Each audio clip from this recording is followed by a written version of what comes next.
હા તમને કોણે માર્યા? કિરણભાઈ ગોવિંદભાઈ આહિર. બરાબર. ત્યાં પછી તમે પોલીસ સ્ટેશનમાં કેવી રીતના ગયા? પોલીસ સ્ટેશનમાં મને માર્યો, પછી હું સરકારી દવાખાનામાં ગયો અને ત્યાંથી પછી રિપોર્ટ કરાવવા પોલીસ સ્ટેશને ગયો.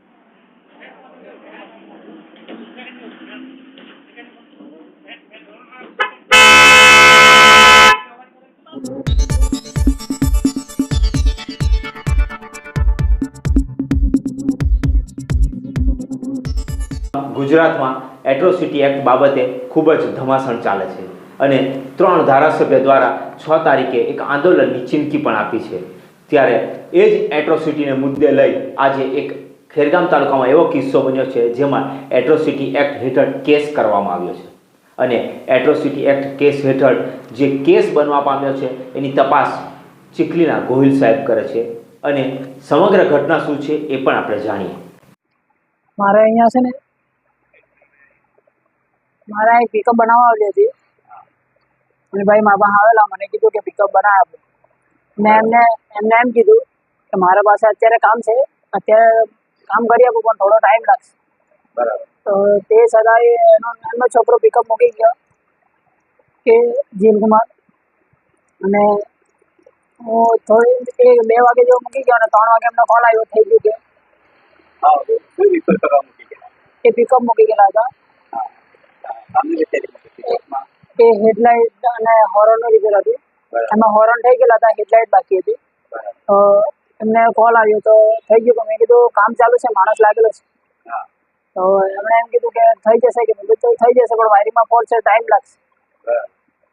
ત્યારબાદ એમને ગાળો આપી અને પછી શું એવું કીધું કે હું ત્યાં આવું પછી તમને બતાવું તમારી દાદાગીરી બહુ વધી ગયેલી છે. એવું? હા.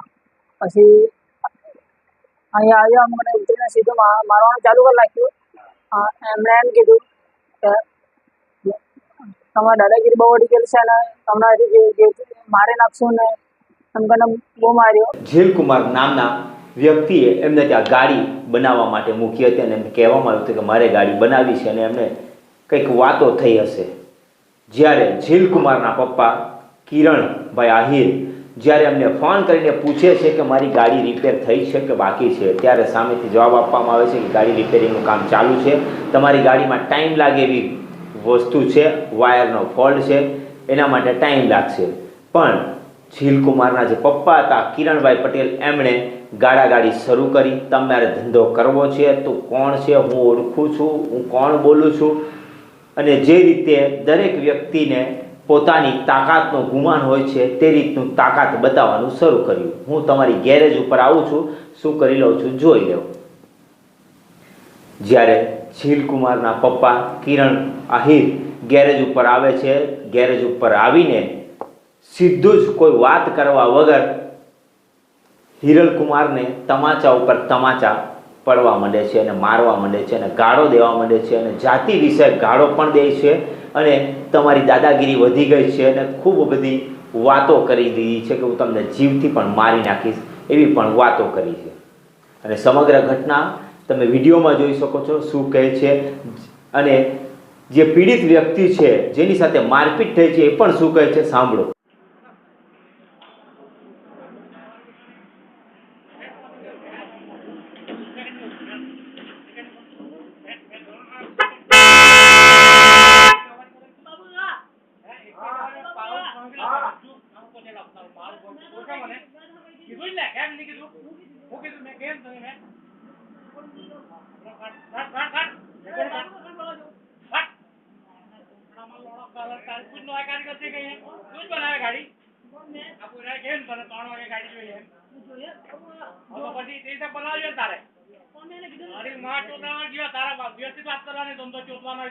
તારા બાપ પડેલા અહીંયા હું પડી કે તને થોડા મોટી અવાજ નીચો તારી ખબર કે ઓલું કે બંધ કર લાગવા મને શું પૂછે કે કામ ચાલુ છે એમ કીધું આ ચોદાવ લીધેલું લીધેલું કરો કીધું કામ ચાલુ છે અવાજ એવું કરો કારણ કે એટલો બધો ફોન કરે કેમ કરતો તું તો જાણતી માલા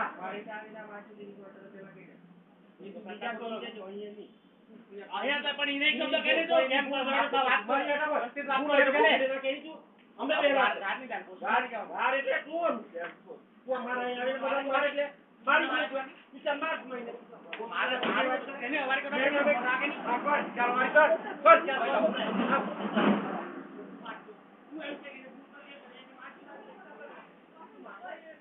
જગ્યાએ માર્યા? આ બાજુ માર્યું, અહીંયાથી તેતાડી આવ્યો, અહીંયા મને માર્યો અને મારીને સીધો અહીંયા થાપાટ મૂક્યા અને ઘટ મારીને સીધી આ જ ગાડી હતી, આ જ ગાડી હતી. આ જ ગાડી હતી ને અહીંયા જ મને ડાબી ધરેલો, ગળામાં ડાબીને એમ કીધું હું તને જીવતો મારી નાખીશ. શું વાત? હા એમ ખુલ્લા શબ્દમાં બોલ્યા એમ? હા, ખુલ્લા શબ્દમાં બોલ્યા. અહીંયા તમારી જોડે કોઈ હતું કે નહીં હતું? હતું ને મારો માણસ હતો. હમણે એમ શું કીધું કે